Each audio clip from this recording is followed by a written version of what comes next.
দুনিয়াতে উলঙ্গ আইছি এই সাদা কাপড়টার জন্য, এই সাদা কাপড়টার জন্য আসছি দুনিয়াতে। পুরুষ মানুষ টাকার দরকার নাই, সাদা কাফন দেখলে অন্তরের মধ্যে কি আসে?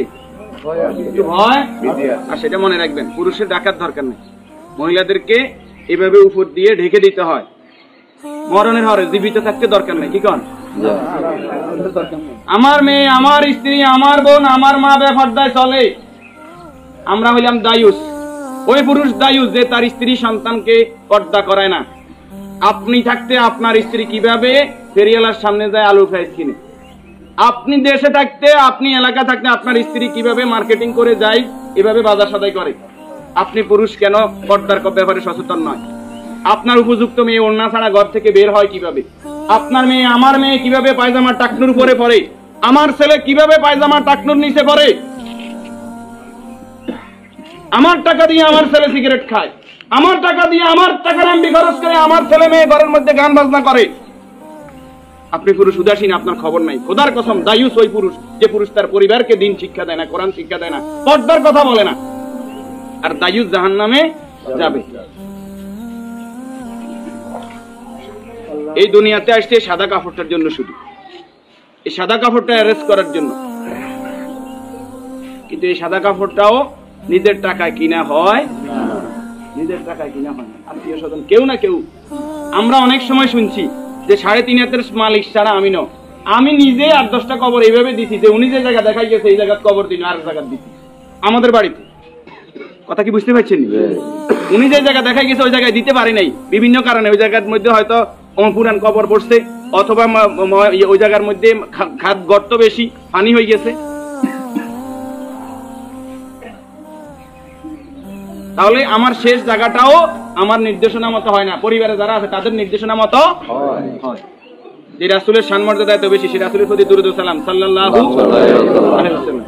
সম্মানিত উপস্থিতি, আল্লাহর গোলাম চেহারাতে বলতেছে অবশ্যই নেককার পরেজগার ছিল। আল্লাহ তাআলা ওনার জীবনের গুনাহগুলো মাফ করুন, আমিন। যে নেক আমলগুলো করেছে, দান সাদাকা করেছে, এর বদলে কবর, হাসর, মিজান, ফুলসিরাত আল্লাহ কি করে দেখ, করে দেখ।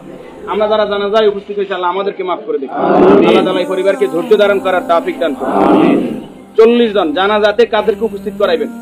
আমাদের কত বলবো, বলতে আর বলতে মনে চায় না। সব জানেন কিন্তু আমল নাই। আপনি জানেন যে আত্মীয়তার সম্পর্ক নষ্টকারী জাহান্নামে যাবে, আপনি নিজেই সেই সম্পর্কটা বারবার নষ্ট করেন। আপনি জানেন যে আগে সালাম দিতে হবে, আপনি সালাম দেন না। আপনি জানেন যে নিজের জন্য যেটা ভালো মনে করি অপরের জন্য সেটা ভালো মনে না করলে আমি ইমানদার নয়। আপনি জানেন প্রতিবেশীর হক নষ্ট করলে ইমানদার নয়। কই নাই, সব শুধু জানি, আমল করি না। আমাদের মাঝ থেকে আমলটা দূরে সরে গেছে। এই নেককার গোলাম জানাজাতে নামাজি পরেজগার লোক, শিরিক মুক্ত লোক, আপনার দৃষ্টিতে যিনি শিরিক মুক্ত, এরকম 40 জন লোক যদি দোয়া করে আল্লাহ তাআলা ওই দোয়া কি করে? 40 জন হাইবেন, আইতেন না। উনি নামাজি পরেজগার, উনি হয়তো আপনি মনে করেন যে মাজারে সেজদা দেন শুধু কবিরা গুনাহ, মাজারে সেজদা দেন বুঝি শিরক। শনিবার মঙ্গলবার কি শিরক না? শনিবার মঙ্গলবার হিসাব করা শিরক নয়? শিরক, এটাও শিরক। এই যে জাদু টোনা করা, এটা কি শিরক নয়? গণকের কাছে যাওয়া, বান্দর গনাইতে যায়, মানুষ গনাইতে যায়, চুরি করছে কে, আনা চাইতে যায়, এগুলো সবগুলো কি বড় শিরক। যেটা জনগণ সকল ক্ষমতার উৎস, ঠিক নয়? জনগণ সকল ক্ষমতার উৎস, সকল ক্ষমতার মালিক কে? তো যেই দল, যেই সংগঠন, যেই রাজনীতি আমাকে বলে জনগণ সকল ক্ষমতার উৎস, এই রাজনীতি করা কি শিরক না? এই জিনিসটা কেন বুঝিনি আমরা?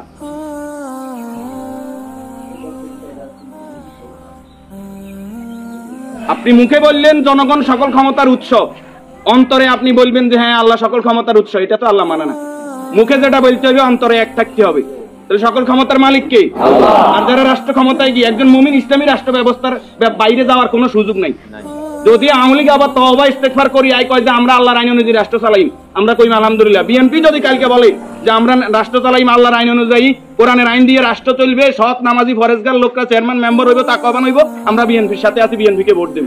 যদি জামাত ইসলামী বলে আমরা আল্লাহর আইন দিয়ে রাষ্ট্র চালাইবো, কোরআন চালাইবো, দেশ তাকওয়ার ভিত্তিতে চলবে, রাসূল যেভাবে চালাইবে আমরা তাদেরকে ভোট দেব। যদি চরমরাই বলে তাদেরকে ভোট দেব। আমাদের ব্যক্তিগত কারো কোনো আরশ নাই। আমরা এই জমিনে আল্লাহর, এই জমিনে আইন চলবে কার? আল্লাহ। এবার যেই আসুক এই তকমা নিয়ে আমরা তাদের সাথে আছি, রাজি আছেন?